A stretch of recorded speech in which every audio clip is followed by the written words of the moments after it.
Всем привет, друзья! Ну что, стройка моя продолжается. Опалубку выставил для второго ряда.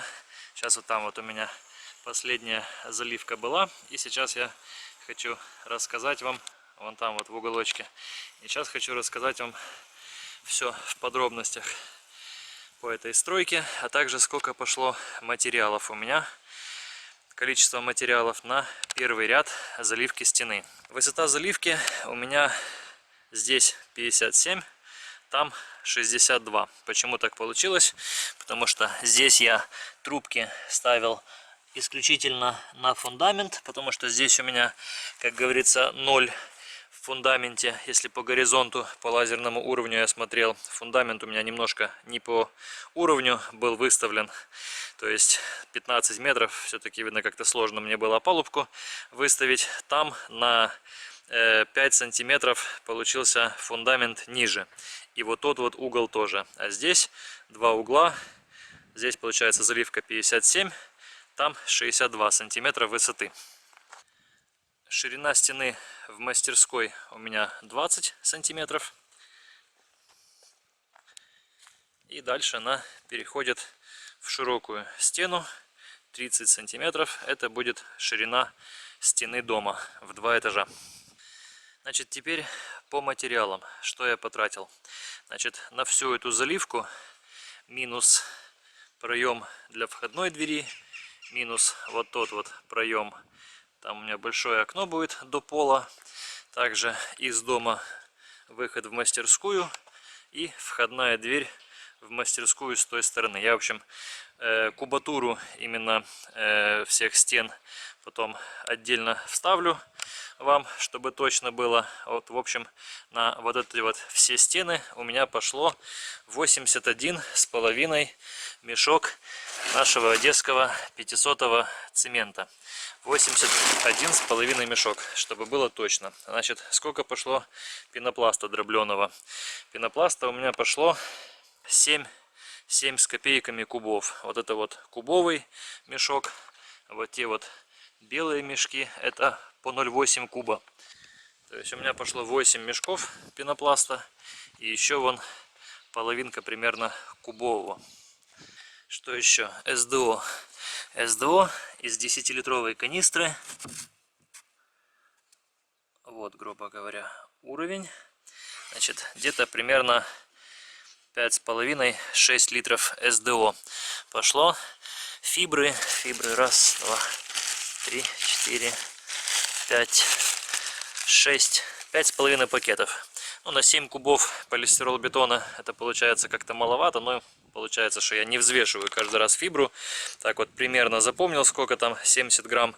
Вот так вот жменьку набрал, бывает более слипшаяся, бывает более пушистая, поэтому, ну, примерно вот так вот, значит, 5,5 пакетов по 900 грамм фибры. Стоимость цемента на сегодняшний день в Одессе 107 гривен 500. Все остальное, что фибру, что СДО, что дробленый пенопласт, это я все покупал еще до войны. Дробленый пенопласт был по 410 гривен. СДО литр стоил 34 гривны. Фибру взял оптом 40 мешков по, по-моему, 80 или 85 гривен пакет. Поэтому на сегодняшний день смотрите, какие цены там, где вы будете строиться. Но, так сказать, количество я рассказал вам. Ну и, конечно, самое главное, что всех интересует, как получаются стеночки. Ровные или кривые. Геометрия у стеночек, друзья, меня абсолютно устраивает. Я натягивал нитку, закручивал саморез на углах. Отклонение буквально 3-4 миллиметра. По заливке, еще раз напомню, здесь 15 метров, то есть я переставлял опалубку, грубо говоря, где-то 3 раза на вот этой вот всей длине, поэтому добиться от переставной опалубки вот такой геометрии стен я очень доволен. Это лицевая часть дома от входа в калитку. Здесь тоже все в полном порядке с геометрией. Единственное, что-то у меня не так пошло, по-честному буду показывать. Вот на этой части стены. Вот там вот получается у меня Вот я сейчас вторым рядом буду выравнивать, скажем так, отклонение. Вот я ножиком прочертил по нитке, то есть я от угла до угла натянул нитку, и вот такое вот отклонение, примерно 1,5 сантиметра. Это не отклонение самой стены, это получается я при заливке у меня ушел уровень на основной стене, на вот этой, и так вот я и пошел дальше по нему. В общем, сделал неправильно. В общем, опалубку вроде, когда выставляешь, смотришь, она получается по уровню, все красиво, но потом в процессе заливки, в процессе трамбовки она куда-то потихоньку уезжает. То есть нужно контролировать во время заливки опалубку. Я вот тут вот не проконтролировал, поэтому пошло с наклоном. Но следующим рядом, вторым рядом, сейчас вот поэтому у меня опалубка и не становится. Вот видите, я не ставлю опалубку на трубке. То есть трубки в воздухе, и сама опалубка, можно сказать, в воздухе висит. Вот, поэтому я вот таким вот способом вторым рядом сейчас буду выравнивать по линии, по ровной линии, чтобы вторым рядом уже выровнять, как говорится, в идеал, и по нему уже гнать выше. Вот, а это то, что я тут отклонение пошло, буду все-таки срезать, как-то срезать, не знаю, пилой по газобетону и так далее, но хочу выровнять эту стенку тоже, чтобы за нее мне не было стыдно, так сказать. Хочу ее вывести, здесь тоже все в порядке с геометрией. Хочу ее вывести фундамент, только вот кривой у меня по фундаменту, очень сложно выставлять стену. Вот где-то стена висит над фундаментом, здесь вот вообще конкретно висит. Вот, смотрите, сколько руки заходят под стену. Но, тем не менее, геометрия мне очень-очень нравится у этой стены. То есть, дай бог, чтобы так же и дальше пошли все следующие заливки. Второй, третий, всего 5 заливок примерно получится, где-то 4,5 может заливки. Это будет первый этаж вместе с мастерской и дом. А сам дом, потом второй этаж пойдет уже без мастерской, там будет проще. Хочу снять кусочек видео специально для критиков, которые говорили, что в гравитационной бетономешалке нельзя замешать нормальный полистирол-бетон. Хочу показать. Вот моя бетономешалка, я из нее убрал лопасти. Сначала не знал, почему убирать лопасти, все убирают, теперь понял. На лопастях очень много скапливается фибры, и плюс без лопастей намного легче выгружать раствор. Ничего не застревает, ничего потом не засыхает. Поэтому убрал лопасти, и первое время по совету Поспелов Стас тоже строится из полистирол-бетона. Вот он 3 кусочка камня кидал в бетономешалку, я вот тоже 3 кусочка брусчатки тротуарной нашел, и вот все загружал и кидал этих 3 кусочка. Последние раз 10 я замешивал полистирол-бетон вообще без них. Просто голая бетономешалка. Засыпаю в нее песок по отметке 10 литров примерно. Засыпаю мешок цемента 500-го 25 килограмм и полную бетономешалку пенопласта дробленого. Это как раз получается ровно 100 литров. Сначала песок.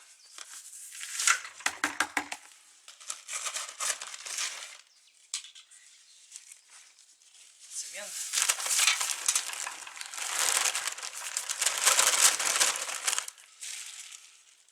Пенопласт, чтобы его меньше сдувало ветром, набираю вот так вот примерно по пол ведра. Тогда его меньше сдувает, и я знаю точно, что у меня 100 литров это полная бетономешалка под верх.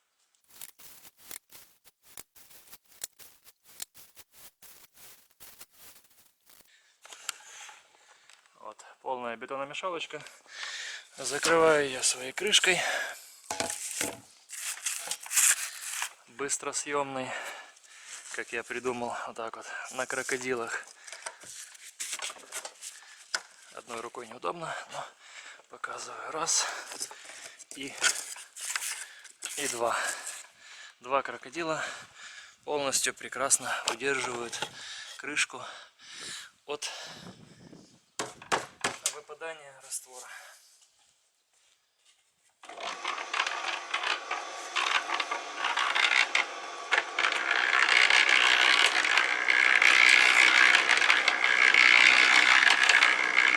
Оставляю мешаться и пока набираю остальные 3 компонента. Кидаю вот так вот щепотку фибры прямо в ведро.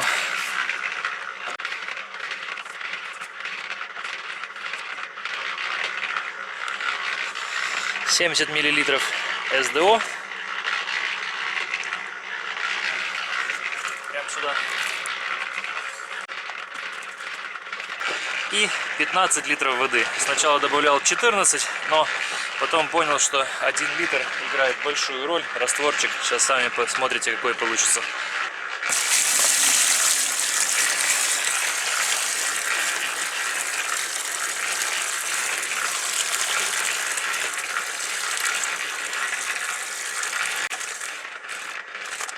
Вот так вот, пока водичку налил, фибра уже перемешалась, в принципе. И все, загружаем это в бетономешалку.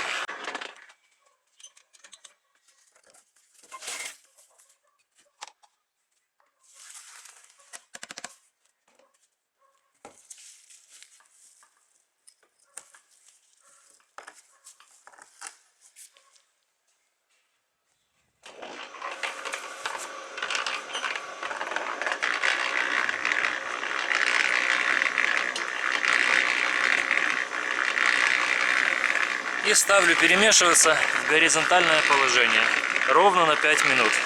Сейчас у нас 10:11, значит в 10:16 откроем и посмотрим на растворчик.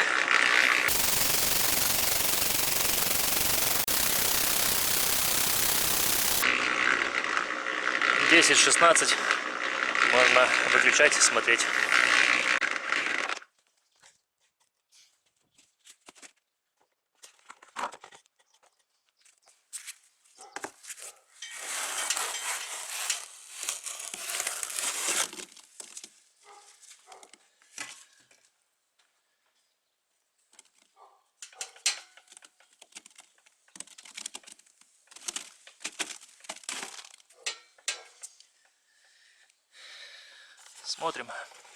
Смотрим, что получилось. Получился вот такой вот отлично перемешанный раствор. Немного налипло по стенкам, но это не цемент, это просто налипший, также прекрасно перемешанный растворчик. Вот смотрите, цемента, каких-то кусочков нету, все отлично перемешано, поэтому в принципе даже не вижу смысла я кидать какие-то камешки. Проверено, я же говорю, уже не один раз 10 замешивал, и получается отличный полистирол-бетон вот такой вот консистенции.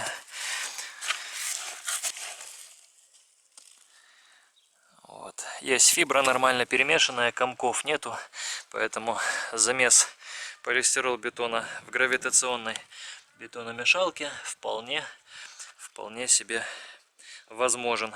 Как видите сами, сейчас полностью поставлю камеру, покажу всю выгрузку, чтобы вы не подумали, что где-то там в конце, может быть, остались какие-то комки.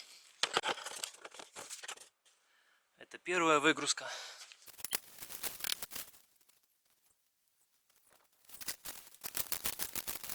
Вторая.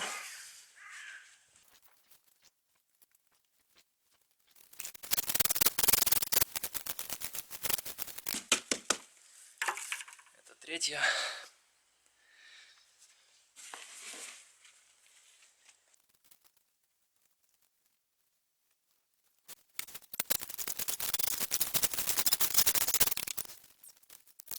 И еще половинка. 3,5 вот таких вот бадьи. Вот, как видите, прекрасный раствор. ничего налипшего нету в бетономешалке. Все отлично перемешивается, так что можно даже без камушков, без плитки замешивать. Только главное время. Я пробовал замешивать 3 минуты, сухой, комочки 4 минуты, тоже так себе. Вот ровно 5 минут засекаю, и за 5 минут и СДО начинает нормально так прям вспенивать раствор. Раствор получается пушистый такой как безая масса.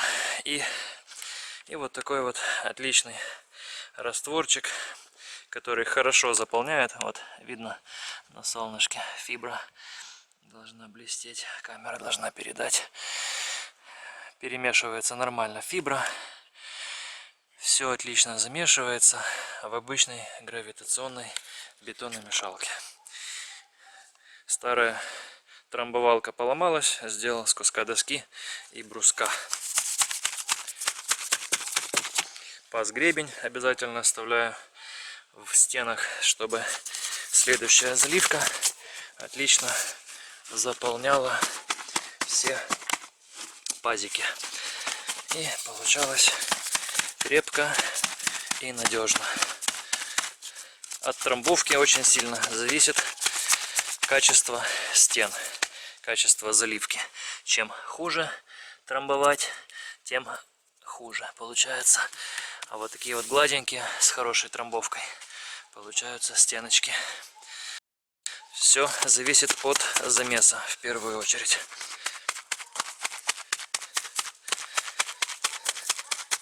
Вот так вот, друзья. Вот примерно так происходит перемешивание полистиролбетона в бетономешалке. Растворчик прекрасно сам по себе циркулирует.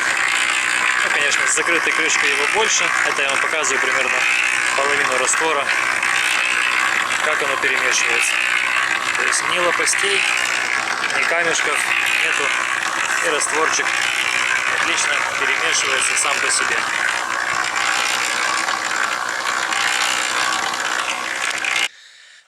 Друзья, один минус хочу показать этой опалубки. Все-таки, несмотря на то, что полистиролбетон в принципе легкий материал, ну за счет цемента, за счет песка он становится чуть тяжелее, но все равно опалубка немного не справляется с нагрузкой. То есть есть небольшие вот такие вот изгибы посередине, то есть все-таки чуть-чуть пузом выдувает опалубку. То есть, если будете, ну, тут нормально, если будете все-таки опалубку делать, то вот именно центральную часть нужно чуть-чуть больше усиливать. Сейчас вот я продемонстрирую, то есть, вот только залил растворчик, и вот начинаю, допустим, трамбовать. И смотрите вот на опалубку.